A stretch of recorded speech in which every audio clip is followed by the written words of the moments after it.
이번 주 시민데스크, 코로나19 방역 지침에 따라 이번 9월 시청자위원회는 실시간 화상회의로 진행됐는데요.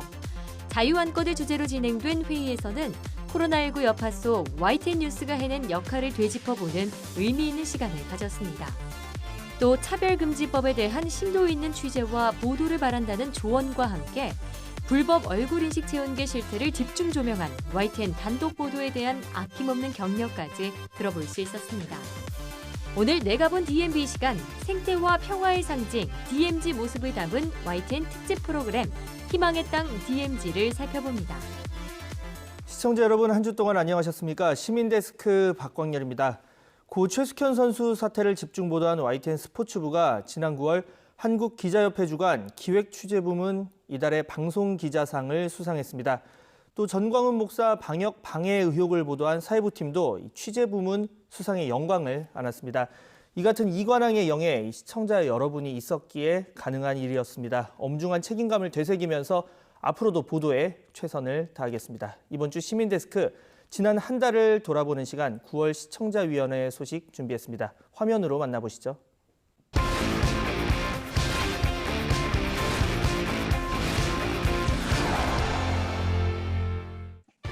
예, 반갑습니다. 2020년 제 9월달 시청자위원회를 시작하겠습니다. 코로나19 상황에서 정부 당국은 무차별적으로 개인정보를 사실 수집하고 있습니다. 그 수집된 개인정보가 나중에 처리가 제대로 되는지 하는 점검 보도는 사실 전혀 없는 것 같다라는 생각을 합니다. 실제로 저희들이 개인정보 보호도 이렇게 해야 한다고는 하는데 실제로 이렇게 이행되고 있는지, 지금 수집되고 있는 개인정보 업소 이용하는 경우에도 그 수집을 하지 않는 때에는 반드시 그거를 시간 장치가 있는 공소에 보호해놨다가 4주 이후에는 반드시 폐기해야 한다, 이렇게 돼 있거든요. 그런데 이런 것들이 제대로 지켜지고 있는가? 공공기관뿐 아니라 다른 이런 모든 개인정보를 수집한 그런 모든 장소에 해당되는 얘기겠죠. 실제적으로 이 내용에 대해서 YTN에서도 지난 9월 11일 날 이런 내용을 당초 보도보다 업그레이드된 내용으로 보도한 적이 있습니다. 좀 더 감시를 좀 철저히 해 주시기 바라고요. 8월 26일 뉴스저 보도에서 예상되는 태풍 이동 경로에 대한 재난 방송을 현지 생방송으로 재난 대비 예보를 했는데요. 안전모 헬멧까지 갖추고 특히 태풍에 대해서 그런 안전의식도 고취시키는 그런 차원으로서도 복장도 철저히 갖추고 이런 대비를 철저히 하는 재난방송을 보도해 주셨기 때문에 인근 주민들이 대비를 철저히 해서 그래도 태풍 피해를 최소화하지 않았나, 이런 생각을 했습니다. 인천에서 초등학생 형제가 라면을 끓여 먹다가 이 화재로 의식불명이 된 사고가 있었는데요. 시청자들이 굉장히 안타깝게 이 사고를 보고 있죠. 그런데 이런 비슷한 사고가 났을 때 이 언론에서 보도하는 유형을 보면 대체로 이 시청자들의 공분을 이렇게 쏟을 만한 어떤 좀 비난의 책임 소재를 먼저 찾는다고 할까요? 그래서 그 누군가에게 비난이 먼저 가고 그 이후에 이제 시스템에 대한, 우리 사회의 복지 문제에 대한 성찰을 하는 방향으로 가는 경우가 많은데, 이번 사건도 좀 사회적으로 이 어머니에 대해서 좀 비난이 좀 집중된 면이 있는데, 그런데 좀 이 어머니의 나이나 이 집안의 환경을 짐작해 보면 이 집안이 좀 굉장히 좀 상황이 어렵고 사회적인 도움이 필요한 이제 그런 복지의 대상자인 셈인데, 좀 과도하게 초반에 흥미 위주로 접근하는 면이 있었던 것 같다라는 이런 생각이 들고요. 이런 비슷한 상황의 아이들은 그렇다면 이제 어떻게 돌봐야 하는지 인제 학교 선생님들이나 학부모들의 좀 이 주변에 이런 상황들이 어떻게 처리되는지 이런 좀 구체적인 이야기들이 좀 더 많이 담겨서 전달이 됐으면 좋지 않았을까. 미국 연방대법원 긴즈버그 대법관의 삶을 다룬 구루마블에 관해서 보겠습니다.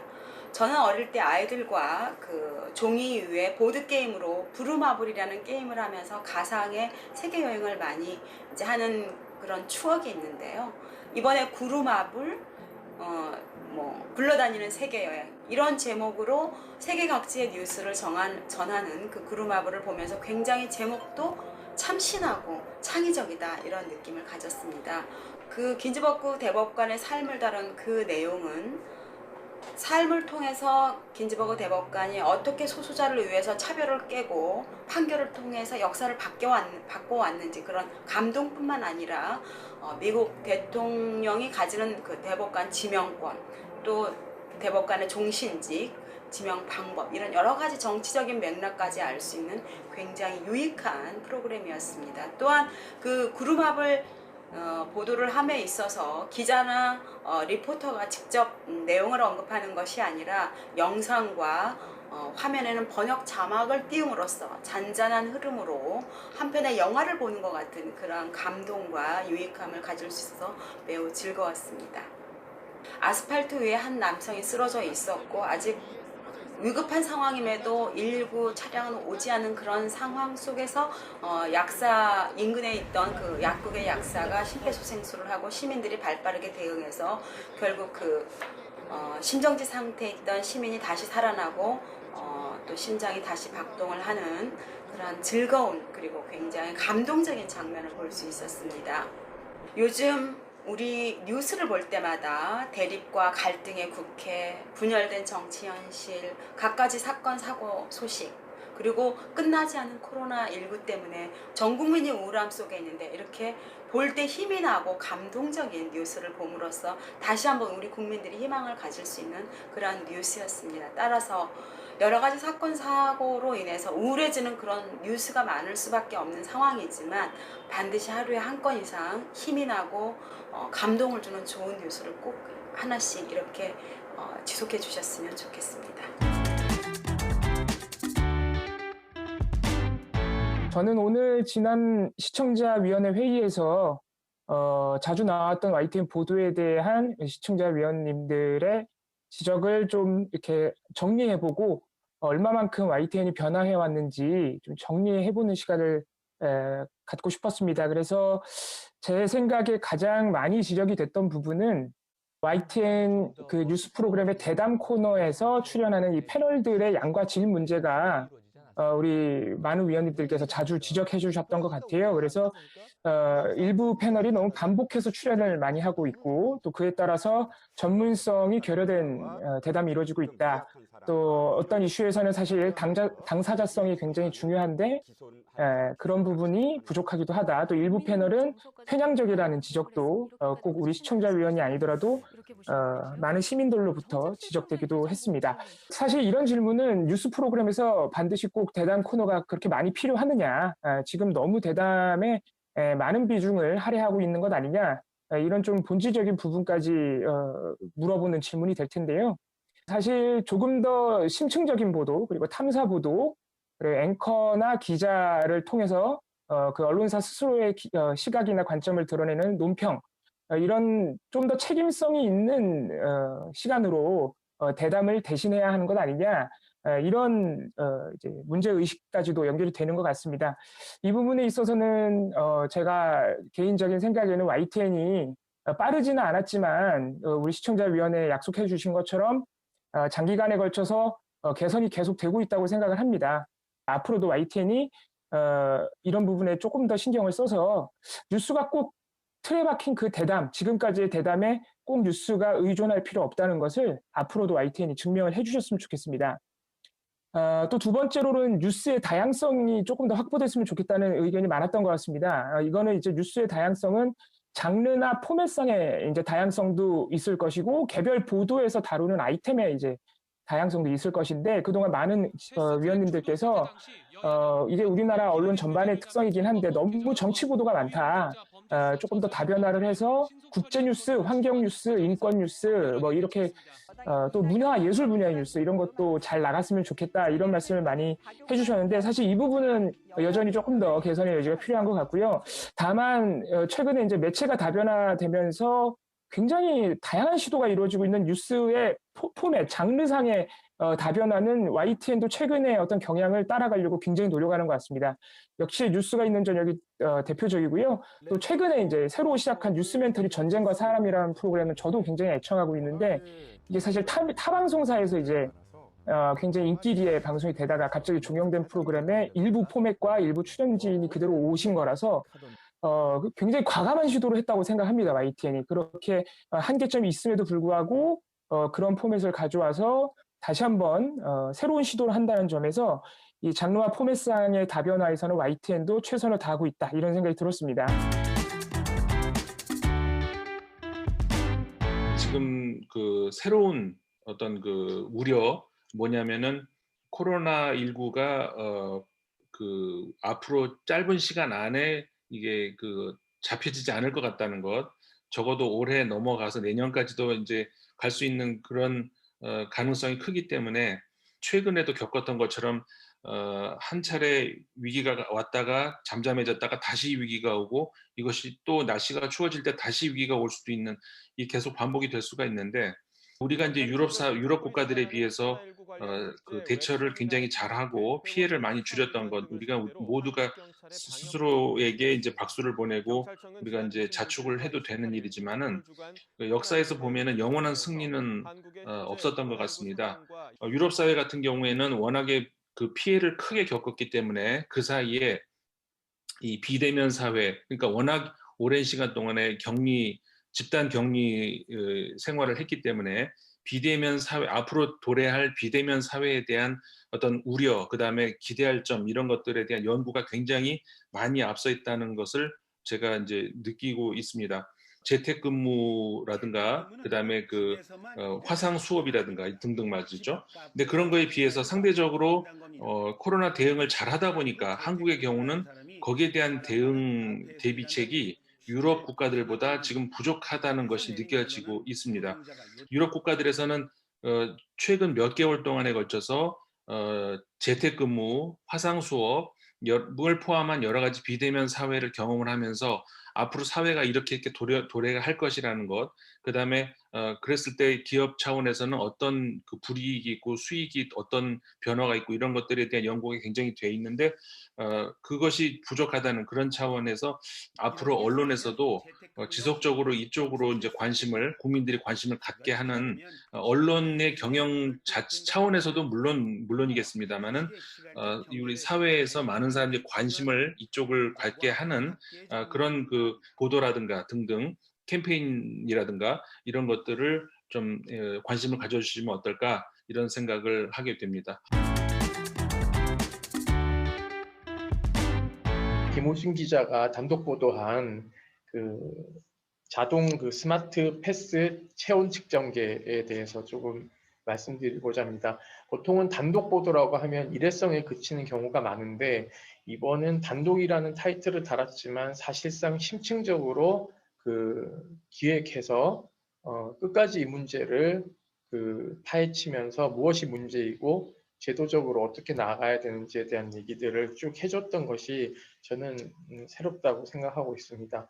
특히 이 국가 예산이 투영되는 부분에서 약 1억 4천억 정도가 그 경찰청을 비롯한 교육청 그리고 주요 구청에 이렇게 판매되었다는 것도 혈세 낭비 지적을 잘 해주셨습니다.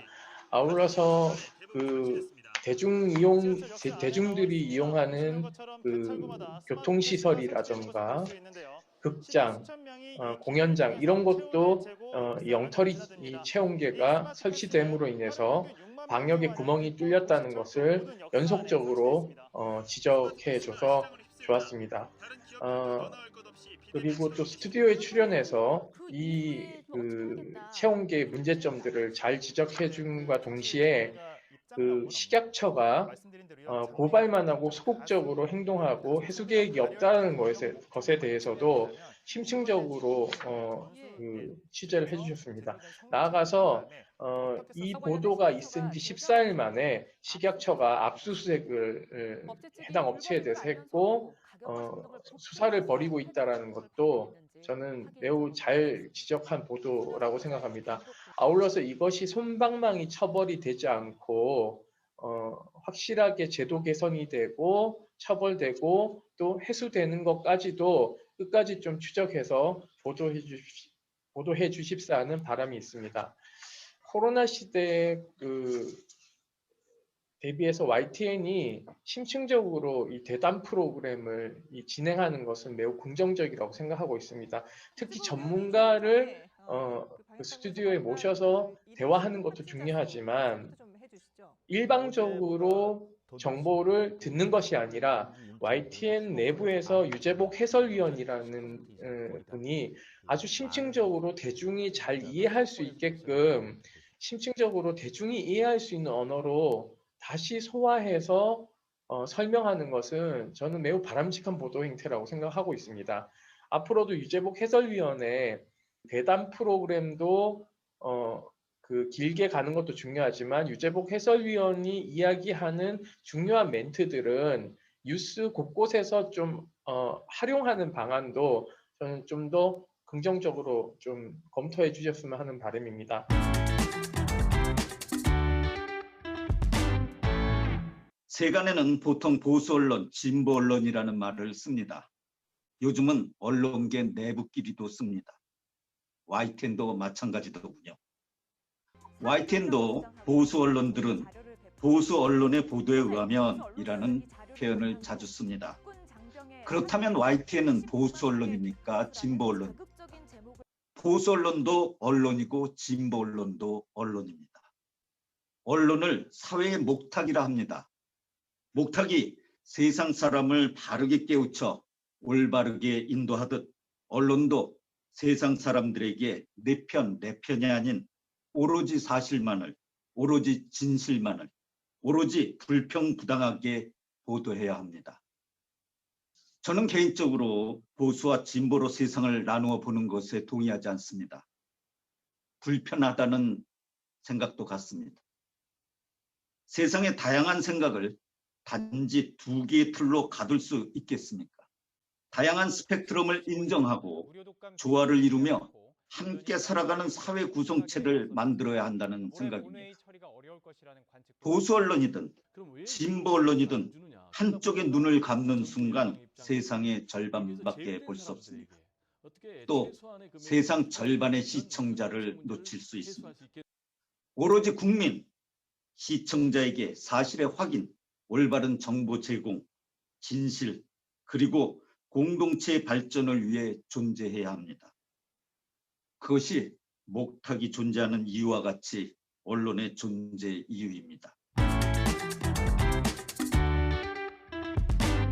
뉴스 보도 역량 강화와 관련해서 우리나라의 지정학적 위치나 경제 구조를 볼 때 외국의 정치, 경제 정보에 대한 수요가 많을 수밖에 없습니다.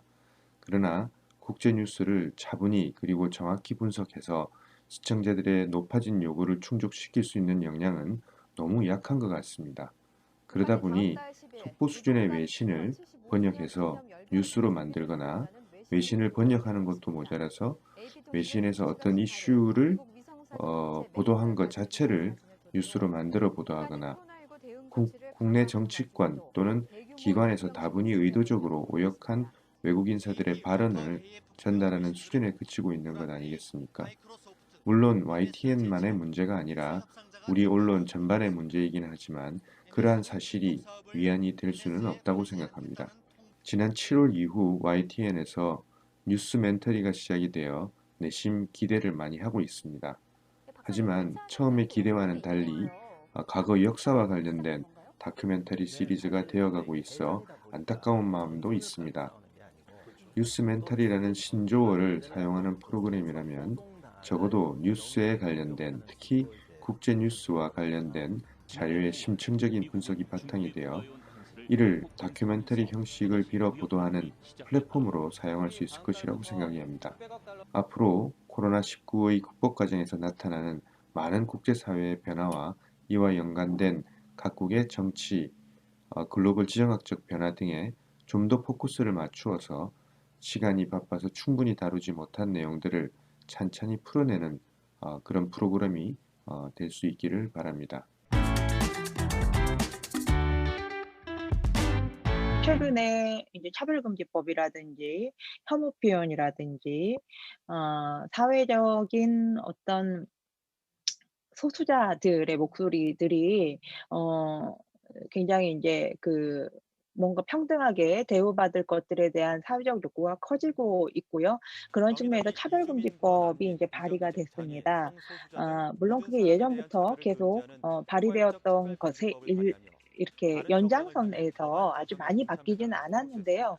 그럼에도 불구하고 이번에는 이 차별금지법이 좀 더 사회적인 어떤 공감대를 더 많이 형성해 가고 있는 상황임을 저희가 알고 있습니다. 그거는 그 법이 이제는 어느 정도 사회적인 공감대 형성에 대해서 무르익을 만큼 무르익었다는 점을 보여주는 점이라고 생각이 되는데요. 근데 차별금지법이 사실 우리 법에 이미 국가인권위원회법 또는 뭐 직장 내 괴롭힘을 금지하는 관련 법들, 그리고 성희롱 금지하는 관련 법들에 의해서 상당부 많이 들어와 있음에도 불구하고 여전히 사회에서는 어떤 소수자들의 목소리들이 충분히 반영되지 못하고 있다. 그리고 차별되고 있다라는 그런 문제가 있다라는 거죠. YTN 프로그램의 다양성에 대해서는 리뷰를 하고 의견을 개진한 바가 있지만 이 전반적으로 사회적 소수자들의 그런 목소리들이 얼마나 반영되고 있는지에 대해서는 전체적으로 조감할 수 있는 그 단일한 의견이나 보고서를 낸 바는 없습니다. 그리고 조직 내부에서의 다양성 검토나 그런 의사 형성 과정에서의 그런 다양한 목소리들이 반영되는지조차도 저희가 현황에 대해서 리뷰를 했던 것 같지는 않고 회사 내에서도 거기에 대한 리뷰가 공적으로 제시된 바는 없었던 것 같습니다. 그래서 제 생각에 리뷰의 목적으로 제가 좀 생각을 했던 부분은 프로그램하고 시청자위원회 구성에 있어서의 젠더 다양성이 구현이 좀 이루어져야 될 것 같고, 그래 장애인이나 이주민 등의 대표성을 띠는 분들이 그 위원회 구성에 포함되어야 될 필요가 있다. 그리고 프로그램에도 당연히 그런 것들을 검토해야 되고,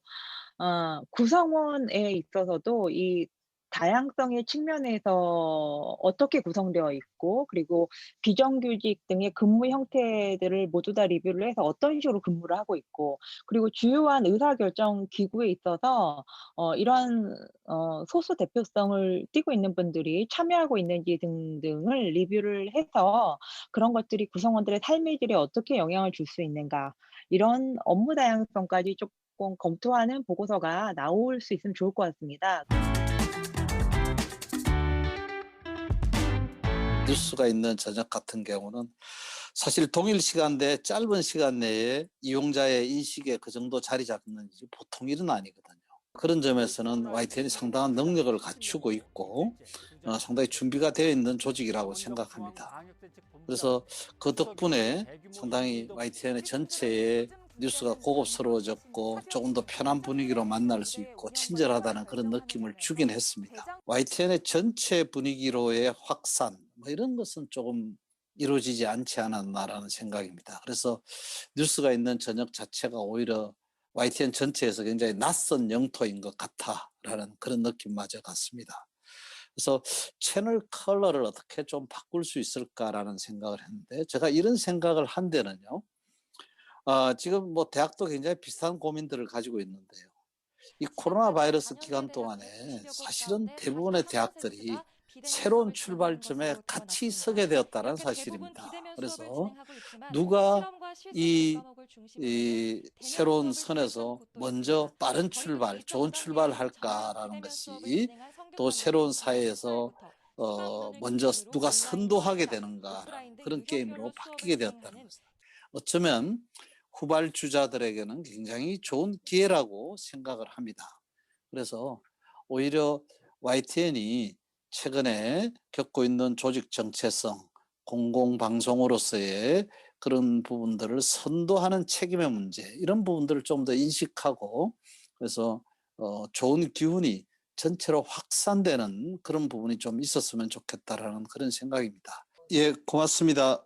예, 사장님께서 뭐 아마 질문 내용에 답변하실 내용도 있고 마무리 인사 말씀까지 보태서 같이 한 번에 해주시기 바랍니다.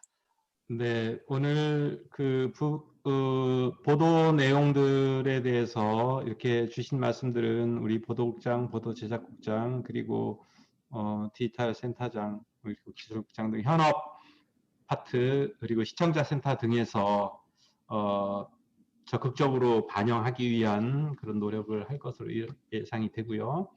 공정성, 다양성, 신뢰도, 유용성 그거 강화하기 위해서 더 세련된, 더 진화된 형식으로 더 진정성을 가지고 노력하라는 그런 지적과 연결되어 있다고 생각합니다. 이 모든 이런 덕목들, 미덕이 결국은 공적 소유 언론사가 보여줘야 될 미덕일 텐데요. 이를 위해서 더 노력해야 된다고 봅니다. 사형 언론과 개인이 소유하거나 자본이 소유한 그런 언론과는 좀 뚜렷이 대비되는 그런 강점을 더 보여줘야 되지 않나. 그래야 YTN이 왜 공적 영역에 있는 것이 강점인지를 보여줘야, 입증해 보여야 되지 않을까. 미진한 부분 보완 혁신을 위해서 내부에서 더 고민 나누고 더 노력하겠습니다. 네. 예, 사장님 고맙습니다. 그리고 임원 여러분 고맙습니다. 무엇보다도 시청자위원 여러분 고맙습니다. 감사합니다. 수고하셨습니다. 오늘 회의 네. 모두 마치겠습니다.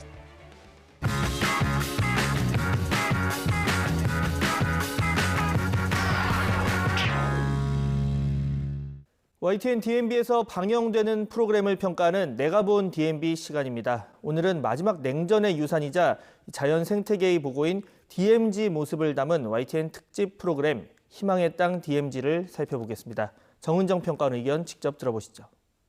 안녕하세요. YTN DMB 시청자평가원 정은정입니다. 비무장지대는 남과 북을 갈라놓은 경계선이지만 동식물들에게는 피난처가 되고 있는데요. 인간과 자연 모두에게 비무장지대가 희망의 땅이 되기 위해서는 어떤 것들이 필요할까요? YTN DMB의 희망의 땅 DMZ는 우리나라의 비무장지대와 독일의 동서독 경계선을 번갈아 보여주며 DMZ가 나아가야 할 길을 제안하고 있습니다.